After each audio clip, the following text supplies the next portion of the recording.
I didn't want to come back. I swore I never would. But here I am, standing in front of the house I grew up in, my heart a mess of conflicting emotions. It's been 5 years since I left, 5 long years of silence between me and the woman who raised me, the woman who destroyed me. Mom always had a way of making me feel small, worthless. She did it without even trying, with every cruel word, every harsh look. It wasn't always overt, but it was there, lurking beneath the surface. I tried to make her proud, I really did. But nothing was ever enough. I remember the countless hours I spent trying to meet her expectations, only to watch them slip through my fingers. Then, when I was 22, it all came to a head. That day, the day I finally had enough, is etched into my mind like it happened. Yesterday. She made it clear in no uncertain terms that I was a disappointment, that nothing I did mattered to her. I left that day. I left without a second thought, without any intention of ever looking back. I packed my bags and moved to New York, started fresh, and spent the next few years building a life far away from her. I couldn't keep living in that toxic environment. But I never imagined I'd come back. But here I am, standing on the doorstep of the house I grew up in. The memories hit me like a tidal wave, but I can't let them swallow me. Not now. Not when I'm this close to getting what I came for. I took a deep breath, trying to steady my nerves before ringing the doorbell. My hands were shaking, but I couldn't let it show. This wasn't about me anymore. It was about her. About the family I had been denied. About the betrayal. About the revenge I had planned so carefully. The door creaked open, and there she was. My mom. She looked older, the lines around her eyes deeper than I remembered, but her expression was the same, forced politeness, a mask of warmth that didn't reach her eyes. "Well, look who finally decided to come home," she said, her tone light but sharp. There was no warmth in her voice, no real affection. Stood there for a moment, just taking her in. The woman who had torn me apart for so many years. The woman who had made me feel like I would never be enough. Now, she was standing there, acting like everything was fine, like we could pick up where we left off. But I wasn't that girl anymore. "I came for the holidays," I said, my voice colder than I meant for it to sound. "I thought it was time to see how things are around here." She raised an eyebrow. "How generous of you." I wasn't sure if you'd ever show up again. I forced a smile. I didn't think I would either. I stepped inside, the familiar scent of cinnamon and pine filling my nose. It was as if nothing had changed. The house looked the same, the furniture the same. Even the Christmas decorations were still up. I could feel the weight of everything. The years of resentment, the missed birthdays, the holidays spent in silence, the unspoken words that had built up between us. "Your father would have wanted us to have a nice Christmas," she said, referring to my stepfather, who had passed away 2 years ago. Her voice was oddly soft when she spoke of him, a stark contrast to the way she spoke to me. It was like he had been the one who had mattered, the one who had made everything bearable for her. I nodded, but my mind was elsewhere. I wasn't here to relive the past. I wasn't here to make peace with the things that had happened. I was here for something else, something much more important. "I'm sure he would have," I said quietly, my gaze drifting to the family photos on the wall. My mother and Steve, smiling together, happy in a way I never remembered them being when I was around. They always seemed so perfect, so untouchable. But perfection was a lie, and it was time to expose it. I felt a sudden rush of anger, the kind I had buried deep down for so long. The kind of anger that had fueled my decision to come back, to confront her, to make her see what she had done to me. To show her that I wasn't the scared little girl she could manipulate anymore. "So," I said, breaking the silence, "I guess we should talk about why I'm really here." Her face tightened for a moment, but she quickly recovered. I'm sure we'll have plenty of time for that over the next few days. But I could tell by the way she said it, her eyes shifting, her hands fidgeting, that she knew this wasn't just a holiday visit. She knew there was something more behind my return. I didn't come for small talk, I said, my voice steady now, determined. I came for closure, and I came for justice. Her eyes flickered with confusion, but there was something else, there too, fear. You've been running this little game for years, haven't you? I continued, stepping closer, making me feel like I was never good enough, pushing me aside. And you thought I'd just forget? Well, I didn't. I never will. And now, it's time for you to understand the consequences of your actions. Her face drained of color. I don't know what you're talking about, she said quickly, but the tremble in her voice gave her away. Oh, you know exactly what I'm talking about. You made me who I am, and now it's time for you to see what that means. I stepped back, watching her face twist in panic. She wasn't ready for this. But I was, and now that I was here, there was no turning back. I could feel the tension in the air as soon as I spoke those words. My mom's face shifted from that forced politeness to something far less convincing, fear. I could see it in her eyes, the way her hands clenched into fists at her sides, the way she tried to mask her panic with a forced smile. You're being dramatic, darling, she said, her voice wavering. This isn't about the past. You're here for the holidays. Let's just leave it at that. I didn't let her off the hook that easily. This wasn't just about Christmas or the past, or even about the fake smiles and empty words we'd exchanged over the years. No, this was about justice. About finally making her feel what I had felt for so long. I crossed my arms, leaning against the doorway to the kitchen, watching her closely. I wasn't going to let her control this moment. Not anymore. I didn't come here to pretend, Mom. I came here to show you how you made me feel, to make you understand the consequences of the way you treated me. Her eyes darted to the ground, then to the framed pictures on the wall, anything to avoid looking me in the eyes. I could tell she was scrambling to regain control, to spin this in a way that would keep her comfortable. But I wasn't buying it anymore. You always made me feel like I wasn't good enough, didn't you? I continued, my voice low but steady. Every mistake I made, every decision I tried to make for myself, it was always wrong in your eyes. You criticized me for being too ambitious, for wanting to be something more than what you thought I should be. It wasn't about love or guidance. It was about power. You wanted to control me, to make me feel like I was nothing without you. She flinched at the words, but I saw the faintest flicker of something else in her expression. Guilt, maybe, or shame. It was fleeting, gone as quickly as it appeared. But it was enough. I did what I thought was best, she said, almost defensively. You were always so rebellious, always pushing back. You never listened. I laughed, a sharp, bitter sound. Listen, you never gave me a chance to listen.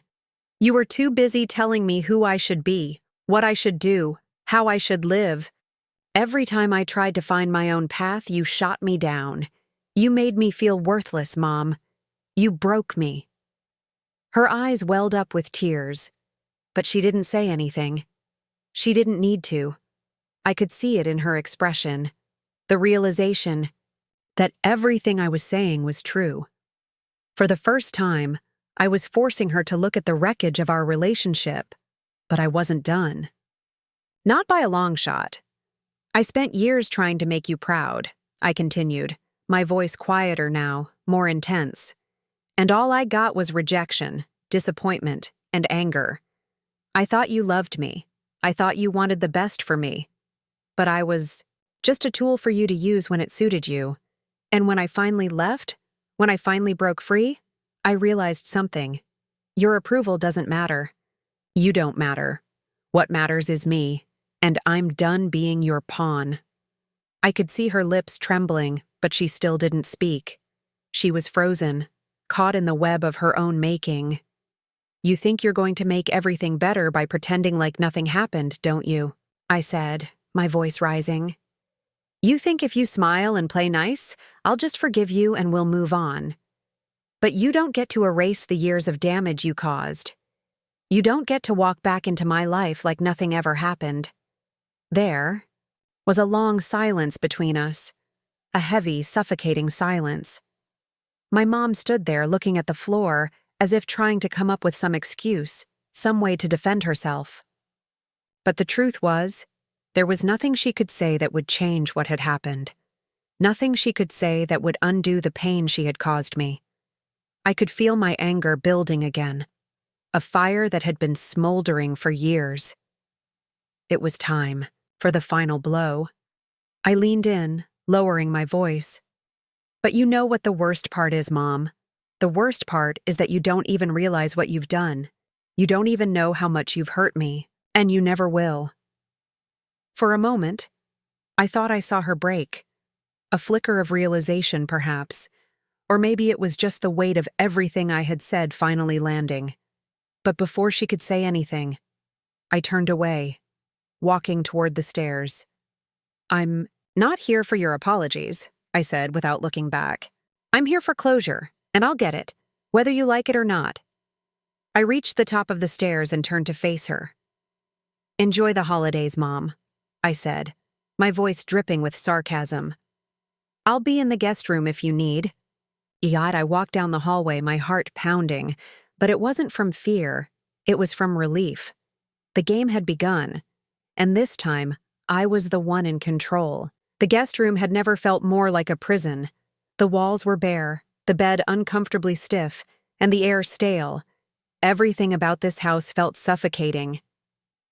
I'd never thought I would be back here, and now that I was, I could feel the weight of all those unresolved emotions creeping back in. It was like stepping into a nightmare I could never fully escape from, no matter how far I ran. I lay in the bed, staring at the ceiling, replaying every word I had said to my mother. It felt good, finally saying everything I had kept locked inside for so many years. But there was still so much left unsaid, so much more I needed to expose. I knew I was just getting started. I could hear her downstairs, moving around the kitchen, maybe making dinner, maybe just pretending everything was fine. It was almost laughable how she could just go on with life as if nothing had happened, as if I hadn't walked in and shattered the illusion of peace she had so carefully crafted. I tried to sleep, but every time I closed my eyes, all I could see was her face, the way she avoided looking at me when I laid out all the painful truths. I could still hear her voice trembling, the cracks in her facade, and a small part of me almost felt sorry for her. Almost. But then I remembered all the years she had made me feel small, insignificant, and angry. I didn't owe her anything, not even pity. My phone buzzed on the nightstand, pulling me out of my thoughts. I grabbed it quickly, half expecting it to be a message from an old friend or a work email. But when I saw the name, my stomach dropped. It was Steve. I had completely forgotten about him. My stepdad. The man who had been my mother's world for as long as I could remember. The man who had done everything in his power to ensure that I felt like an outsider in my own home. The man who had always sided with my mom, who never once cared about how I felt. I hesitated before opening the message. There was no reason for him to contact me, not unless it was something serious. My fingers hovered over the screen before I tapped the notification, my curiosity getting the best of me. "Steve, I'm sorry about what happened. I know you're upset, but we need to talk." I read it again, trying to make sense of it. We need to talk? The nerve of him. He had been part of the problem, always taking my mom's side, never acknowledging the pain she had caused me. Now, suddenly, he was acting like he cared? I typed a quick response, my fingers typing furiously. Me. "No, we don't. Don't act like... This is your concern. You've never cared about me, so don't pretend now." I hit send before I could second-guess myself, feeling a rush of satisfaction as the message was delivered. But then, something unexpected happened. Steve replied almost immediately. "Steve, it's not just about you, it's about your mom. She's hiding something from you, and I think you deserve to know the truth." The words hit me like a punch in the gut. Hiding something? My mom? What could she possibly be hiding? Was this all part of some bigger lie, some secret she had been keeping from me all these years? I felt my pulse quicken as I read the message again, the uncertainty gnawing at me. Was this Steve's attempt at gaining some sort of control, or was he actually telling the truth? Either way, I couldn't ignore it. Not now. Not when everything I thought I knew was starting to unravel. I stood up from the bed, my mind racing. I needed answers. I couldn't just sit back and wait for the next chapter of this twisted family drama to unfold. No, I had to confront her. Confront both of them. I slipped out of the guest room quietly, careful not to alert my mom to the fact that I was awake. I made my way down the hallway and paused outside their bedroom door. I could hear the faint murmur of voices from downstairs, the sound of Steve and my mom talking. But there was something off about the way they spoke. It wasn't the usual superficial conversation. This time it sounded urgent. I pressed my ear to the door, straining to catch every word. "Tell her, Steve." "You don't understand." My mom's voice was barely above a whisper, but I could hear the panic in it. "I can't keep lying to her," Steve replied, his voice low but firm. "She deserves to know. We both know she won't stop digging, until she does." My heart skipped a beat. What was going on? What did they mean by lying to me? I pulled back from the door, my mind spinning. What had they been hiding from me all these years? My mother, the woman who had always claimed to be perfect, who had painted herself as the victim in every situation. Was there more to her story than I had ever known? I walked down the stairs slowly, trying to keep my footsteps as quiet as possible. I needed to catch them off guard. I needed them to tell me the truth without knowing I was listening. The kitchen was dimly lit, and they were sitting at the table, the glow of the lamplight casting shadows across their faces. My mom was holding a cup of tea in her hands, staring into it like it could offer her some kind of comfort. Steve was sitting across from her, his hands clasped tightly together on the table. They looked nervous. I couldn't take it anymore. I stepped into the kitchen, making my presence known. "What are you two hiding?" I demanded, my voice sharp. "What's the secret you've been keeping from me?" They both looked up at me, their faces pale, and for the first time, I saw real fear in my mom's eyes. Steve opened his mouth to speak, but my mom interrupted him, her voice trembling. "It's not what you think. I never wanted you to find out this way." The room felt heavy, like the air itself was thick with tension. I could see my mom's hands shaking as she set down her cup of tea, her eyes darting nervously to Steve before quickly averting my gaze. Steve didn't say anything immediately. He just looked at me with an unreadable expression, his jaw tight. It was as if neither of them knew how to begin unraveling the tangled web of lies they'd been weaving for years. I felt a deep, gnawing feeling in my stomach. The truth was right there, just beyond my reach, and I needed to know what it was. I couldn't stand the secrecy anymore. The way they were acting. It was like I was in the middle of a conspiracy I had never known about. My mind raced with possibilities, each one darker than the last. "Mom, stop pretending like everything's fine," I said, my voice trembling slightly, betraying my growing anxiety. "I know you're hiding something, and I need to know what it is. Now." For a moment, no one spoke. Steve finally broke the silence, his voice low and hesitant. "You're right. You deserve to know." My heart skipped a beat. "What? What do I deserve to know?" I demanded, my voice rising now. "What have you both been keeping from me?" Mom exhaled sharply, her face pale as she slowly stood up, looking at Steve as if asking for his permission to speak. He nodded, and then she turned back to me, her eyes filled with something I hadn't seen in years. Vulnerability. "Sweetheart, it's not what you think," she began, her voice shaking. "I never wanted to hurt you, and I thought I was protecting." "You? Protecting me?" I almost laughed in disbelief, the bitterness in my voice unmistakable. "You've been controlling me for years, making me feel like nothing I did was good enough for you. You've pushed me away, treated me like an outsider. How could you think that was protecting me?" I was trying to protect you from the truth," she whispered. "From what Steve and I did." There was a pause, and the room felt like it had frozen over. I blinked, processing her words. "What are you talking about?" Steve, who had been sitting in silence, finally spoke. "It's about your father," he said. "The truth about how he died." The words hit me like a punch to the gut. I was frozen. My father had died when I was just a teenager, and it had been an accident. That was what I'd always been told. The story was clear. He had been driving home from work one night and crashed into a tree. But if there was more to it, why hadn't they ever told me? "What do you mean, Steve?" My voice was barely audible, and I could feel the weight of everything crashing down on me.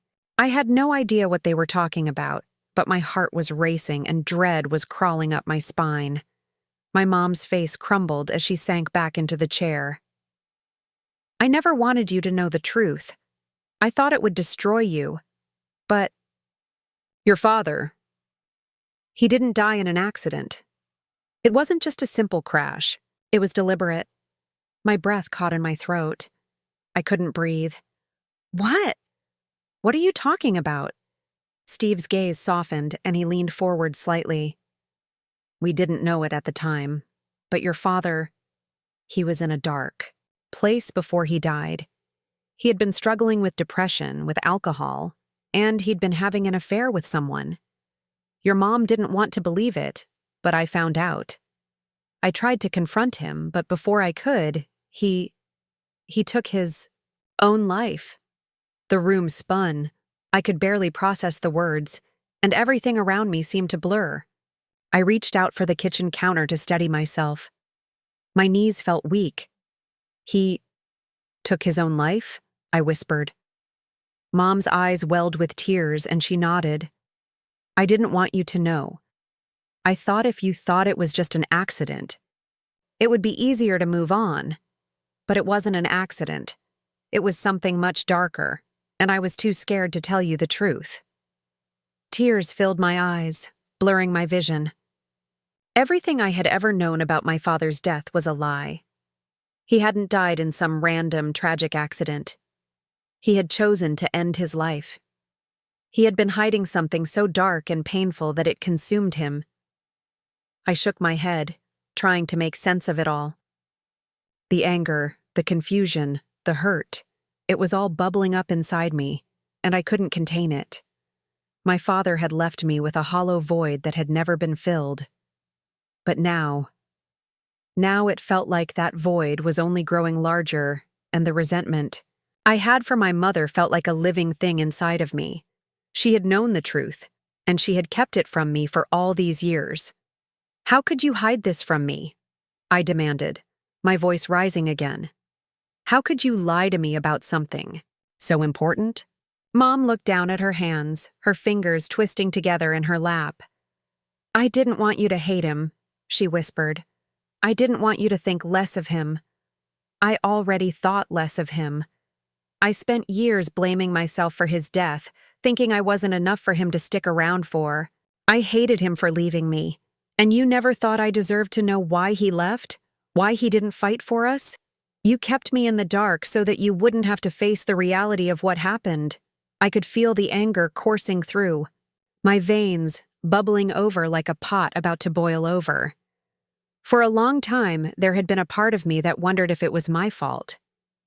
that maybe I had been the reason he'd checked out emotionally, the reason he'd chosen to leave me behind. Now, knowing the truth, I felt the weight of that guilt lift, but it was replaced with something else. Something darker.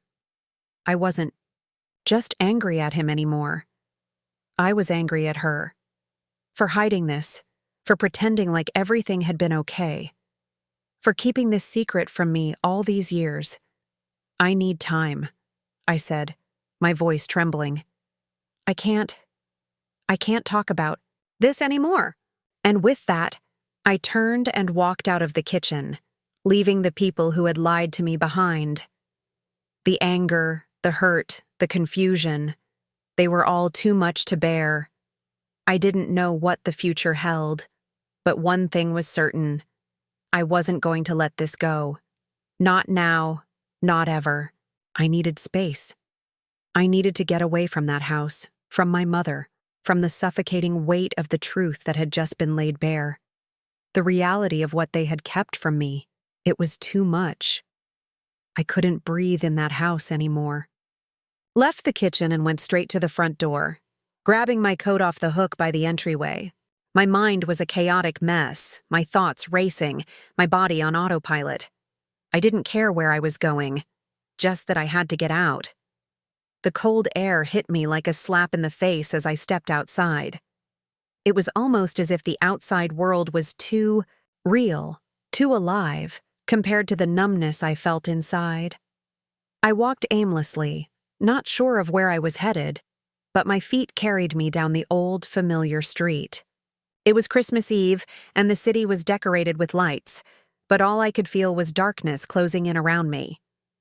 I don't even know how long I walked, but eventually, I found myself at the park near the edge of town. The swings were still. There, old and squeaky, just like they'd always been. I used to come here as a child, when the weight of everything at home felt like too much to bear. The park was a place I could run to when everything felt out of control, a place where I could just be alone with my thoughts. I sat down on one of the swings and pushed off lightly, watching the ground move beneath me. I didn't know what I was trying to accomplish, but something about the motion of swinging, the wind in my hair, gave me a small sense of relief.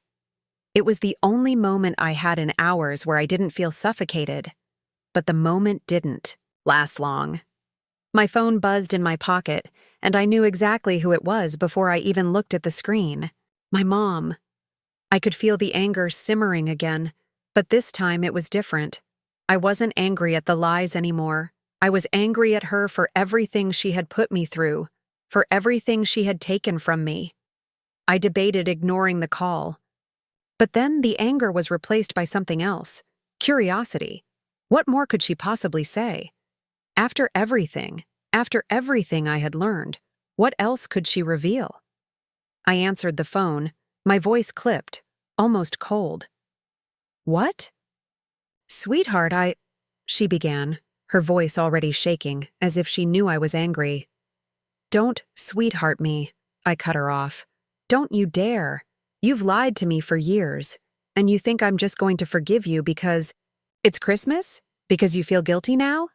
No, Mom. This isn't something you can fix with a holiday dinner or a nice card. This is real, and I need time. She fell silent on the other end of the line.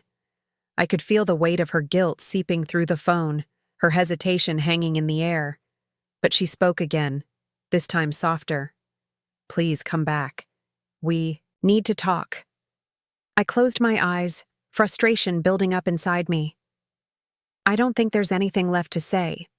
What could possibly make this right? There was a pause. Then she said something that almost broke me, even though I didn't want it to. I'm sorry. For everything. I never wanted to hurt you. I let out a slow, shaky breath. The words hit harder than I expected, more than I wanted them to. But it wasn't enough.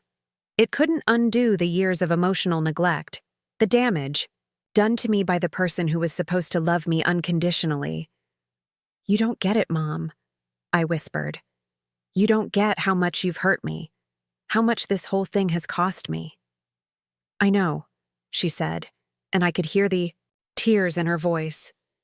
I know I can't fix everything, but I want to try. I want to make things right between us.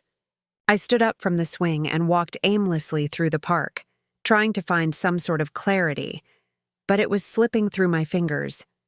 Her words were hard to ignore. In a way, I wanted to believe her, but I couldn't forget what she had done to me. And deep down, I didn't know if I could ever trust her again. I don't know if I can forgive you, I said quietly, my voice breaking. I can't. Another long silence. I understand, she finally said, her voice defeated. But please don't shut me out completely. I know I've messed up, but I need you to know that I love you. I've always loved you. And I'll do whatever it takes to make things right, even if it takes time. I was silent for a long time, feeling the weight of her words settling on my chest. It didn't feel like enough, not by a long shot. But I had to admit, part of me wanted to believe it. Part of me wanted to believe that there was still a way to fix things, a way to heal the damage that had been done. I don't know if I can come back right now, I said, the words slow and uncertain. But I need space. I need time to figure this out. I can't just pretend it's all okay. I understand, she whispered again. Just know that I'm here, and I always will be. I hung up the phone, the conversation lingering in the air like an unfinished sentence. My mind was still a whirlwind, but something inside me shifted. I didn't know what the future held. But for the first time in years, I felt like I was taking control of my own life. I wasn't going to let them define me anymore. Not my mom, not Steve, not anyone. I was going to find my own path, even if it meant walking away from the past, from the lies, from everything that had held me back. I turned away from the park and walked back toward the city, feeling the cold, night air on my face, but this time it didn't feel as suffocating. It felt like freedom. The next few days passed in a haze. I didn't return to my mom's house. I couldn't.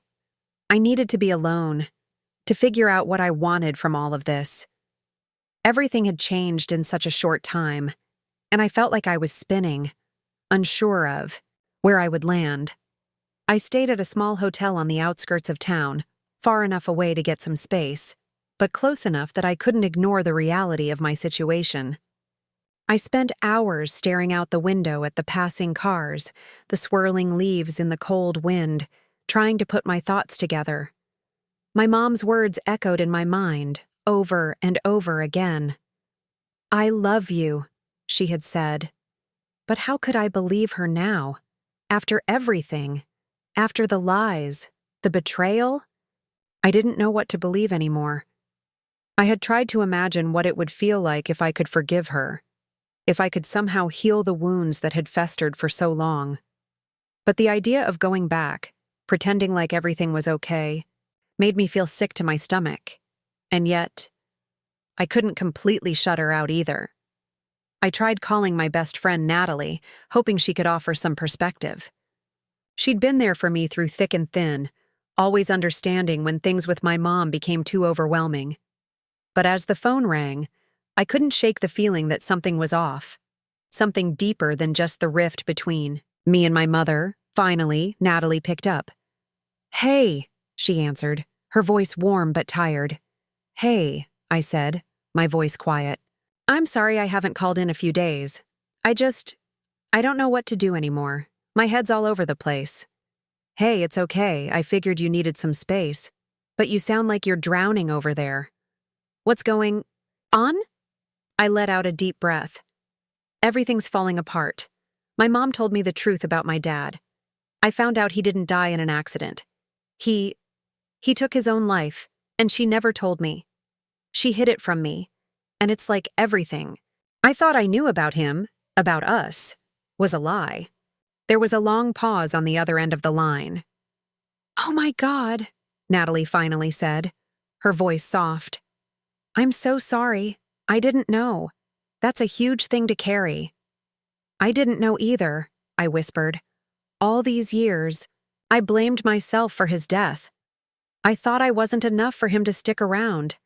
I hated him for leaving me. But now I don't know who to be angry at. Him? Her? Sweetheart, you don't have to figure that out right now, she said, gently. I know it feels like everything's falling apart, but you're not alone in this. You have me, and you can take all the time you need to process it. I felt tears stinging my eyes, but I didn't let them fall. I was so tired of crying. I feel like my whole life is a lie, Nat. I feel like I don't even know who I am anymore. Listen to me, she said firmly. You're not defined by the things they've done or the lies they've told you. You're defined by who you are and what you choose to do next. You're strong, you're capable, and you'll figure this out. But you can't do it alone. Let me help you. Her words were a balm to my raw heart, and for the first time in days, I allowed myself to breathe a little easier. Maybe I didn't have all the answers. Maybe I didn't know exactly what I was supposed to do next. But Natalie was right. I didn't have to do it alone. I spent the next few hours talking to her about everything, about the truth of my dad's death, about how my mom had lied to me, about the anger and betrayal I felt. She listened patiently, offering advice when it was needed, but mostly just letting me talk. I knew she couldn't fix everything, but just hearing someone else say that it was okay to feel lost, to feel hurt, meant more than I could explain. That night, as I lay in my hotel room, I felt a tiny flicker of hope. Maybe I wasn't as alone in this as I had thought. Maybe there was a way to rebuild, to heal, to move forward. The next morning, I woke up to a new sense of resolve. I wasn't going to forgive my mom just yet. I wasn't going to go back to that house and pretend like everything was okay. But I also wasn't going to run away forever. I needed closure, and I needed it on my terms. I called my mom that afternoon. It wasn't easy, but I needed to hear her voice. "Mom?" I said when she picked up. "Sweetheart, where are you?" Her voice was trembling with concern. "I've been worried about you. Please come home." "I'm not ready to come home yet," I said, my voice firm. "But I need to talk to you. I need to know everything. I need to know what really happened with Dad, and I need you to stop lying to me." "No more secrets, Mom." She was silent for a long time. I could almost hear the battle raging inside her, between wanting to protect me and knowing that she couldn't keep lying anymore. "I'll tell you everything," she said finally, her voice strained. "I swear, just come back. We can fix this, I promise. But we need to face it together." I knew it wouldn't be easy, and it wouldn't be fast. But I also knew that it was time to stop running away. "I'll be there soon," I said quietly, hanging up the phone. The truth had already started to break me, but I wasn't going to let it destroy me. I was going to confront it head on. I was going to face the lies, the pain, and the truth, no matter how difficult it would be. I was ready to rebuild. And this time I would do it on my own terms. The drive back to my mom's house was long and silent. As I made my way down the familiar roads, I couldn't help but replay the conversation I'd had with her earlier. Her voice had wavered when she promised to tell me the truth. I wasn't sure if I believed her, but the part of me that still wanted closure pushed me to go back. The car seemed to have a mind of its own, carrying me back to a place I had sworn I would never return to. The house loomed ahead as I turned onto the street, its dark windows staring back at me like hollow eyes. It seemed colder than I remembered, more distant, like it had lost its warmth long ago. I parked in front of the house and sat for a moment, staring at it. 1,000 memories rushed back. The good, the bad, the ugly. I had spent so many years in this house, under that roof, but it had never truly felt like a home. Not really. I took a deep breath, trying to calm my racing heart. This wasn't just a visit. This was the moment where I would confront everything, the lies, the secrets, the broken promises. The past I had been running from was waiting for me inside. I stepped out of the car, my body stiff, but my mind resolute. The door opened before I even reached it, and there she stood, my mom, looking smaller than I remembered. Her eyes were red, and her face was pale, as though the weight of the truth was starting to suffocate her. "Sweetheart," she whispered, her voice breaking, but I didn't move forward. I stood there, my heart beating hard in my chest, trying to read her expression. Was she ready to face the truth, or was this just another empty apology? I folded my arms across my chest, looking at her. "We need to talk, Mom." She nodded, her gaze never leaving mine. "I know. I'm sorry. Don't apologize." I cut her off. "I don't want your apologies anymore. I want answers, and I want the truth. No more hiding. No more lies." She took a shaky breath and led me inside. The house was the same as always, quiet, too quiet. The walls still held the weight of unspoken words, the air heavy with unresolved tension. We sat down in the living room, and for a moment, neither of us said anything. I could see the guilt written all over her face, and it made me sick. She didn't deserve my forgiveness yet. Not after everything she had kept from me. "Tell me everything," I said, my voice low but steady. "About Dad. About why you kept this from me." Mom wiped her eyes, and for a moment, I thought she might collapse under the weight of everything she had been carrying. "I didn't know how to tell you," she said, her voice trembling. "I didn't know how to make you understand. He was in such a dark place. I thought I could fix him. I thought I could save him from his pain, but I couldn't. And then he left. He took his own life." I felt a rush of emotions, anger, disbelief, pain, all flooding through me at once. "Why didn't you tell me? Why did you let me grow up thinking it was just an accident?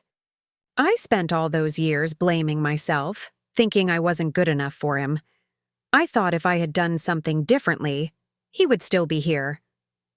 You kept me in the dark about this, and for what? To protect yourself?" She shook her head, tears falling freely now. "I thought if you knew, you would hate him. I didn't want you to carry that kind of burden. I didn't want you to think he didn't love you." The words hit me like a ton of bricks, and for a moment I could barely breathe. The truth had been buried for so long, and now it was all spilling out. I could feel the weight of it, crushing me. But at the same time, it was like a fog had lifted. I was seeing things clearly for the first time in years. "I don't know if I can forgive you for this, Mom," I whispered, my throat tight. "I don't know if I can ever forgive you for keeping this from me, for not trusting me with the truth." She looked at me, her eyes filled with regret. "I know. I don't expect you to forgive me right away. I know I've hurt you in ways I can't undo. But please, try to understand.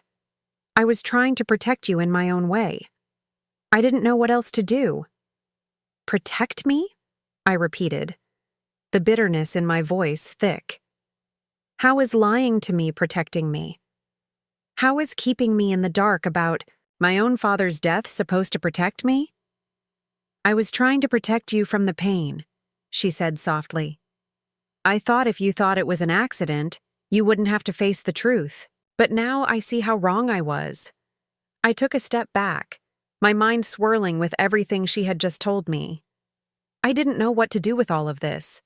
How could I rebuild from this? Could I ever trust her again? Could I forgive her? "I need time," I said, the words barely escaping my lips. "I need time to process this. I can't just forgive you, not yet." Mom nodded, her face crumpling as she wiped her eyes again. "I understand," she whispered. "Take all the time you need. Just know that I'm here. And I'm sorry. I didn't know what the future held. I didn't know if we could ever be the family we once were. But I also knew one thing. I couldn't move forward until I had faced the past, until I had confronted the lies and the pain. And today, for the first time in my life, I felt like I was finally beginning to take control of my own story. The past couldn't define me anymore. I was going to write my own future, one that didn't depend on anyone else's lies or mistakes. I just had to figure out what that future looked like. The days that followed were filled with silence, the kind that settles over a room like dust on old furniture. After that conversation with my mom, I retreated back into myself, needing time to process everything I had learned. I couldn't jump straight into forgiveness, not yet. The anger was still too fresh, too raw. The betrayal I felt was too sharp. I spent the next few days alone in the hotel, pacing through my thoughts, reflecting on what had happened, what I had learned. I kept thinking about my father. His death had been something I had carried for so long. A weight I hadn't realized had crushed me. And now that the truth had been exposed, I didn't know what to do with it. I didn't know if it made it easier or harder to cope with. But one thing was clear. I couldn't keep letting the past control me. The anger I felt toward my mom was justified, but it was also holding me back. And I had spent so many years running from my feelings that I didn't want to run anymore. I needed to face everything head on, even if it meant feeling uncomfortable, even if it meant facing the parts of myself I had been avoiding. The day I decided to go back to my mom's house was the day I finally admitted something to myself. I couldn't change the past. I couldn't undo the pain, the lies, the secrets. But I could choose how I moved forward. I could choose whether I allowed that pain to define me, or whether I found a way to heal. I pulled up to her house in the late afternoon, the sun low on the horizon. The world seemed peaceful, calm, almost surreal. It felt like the calm before the storm, but I knew that I had to confront what had been hanging over me for so long. I walked up to the front door, my steps slow, deliberate. My mom was standing in the doorway when I arrived, looking at me with cautious hope in her eyes. She didn't say anything at first, just waited for me to make the first move. "I've been thinking," I said, my voice steady but not without emotion. "And I don't know what's next for us. I don't know if I can forgive you right now. But I know one thing. I don't want to carry this anger anymore." She didn't speak. Her eyes were brimming with emotion as she stepped aside to let me in, the silence between us heavy with the weight of everything that had been said. We sat in the living room, the same place where all the painful conversations had happened. But this time, it was different. This time, I wasn't here to fight. I wasn't here to tear her down. I was here because I needed to heal. I needed to face the truth, not just about her, but about myself. "I don't know if I can ever look at you the same way again," I said softly, staring at my hands in my lap. "I don't know if I'll ever trust you completely. But I don't want to be stuck in this place of bitterness. I want to try to heal. For both of us." She nodded, wiping a tear from her cheek. "I'll never be able to fix what I did," she said, her voice broken. "But I'm so sorry. I wish I could take it all back." "I don't need you to take it back," I replied, my voice more firm now. "I just need you to understand that you hurt me. You lied to me.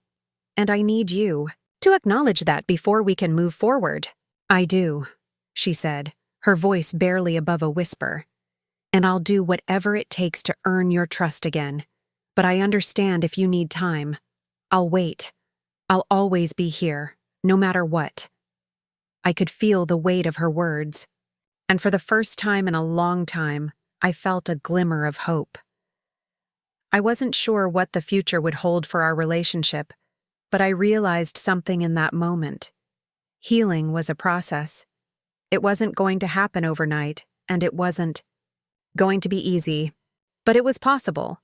I stood up and walked toward her, extending my hand. It wasn't an offer of complete forgiveness, but it was a step. a small step toward mending what had been broken. She took my hand, and for the first time, I felt like I was looking at a woman who was ready to be vulnerable, ready to be honest. And that was enough for now.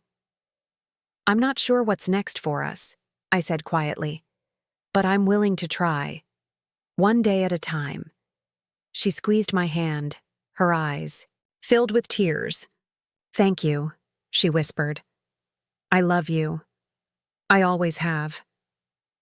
"I love you too," I said, the words soft but sincere. "I just need to learn how to trust you again. And I need to trust myself too." That night I went to bed with a sense of peace I hadn't felt in years. It wasn't complete closure, but it was a beginning. I had started the journey of healing, and though the road ahead was uncertain, I knew that it was the only road that would lead me to freedom. I didn't know what the future held, but for the first time in a long time, I felt like I could face it head on. And that was enough.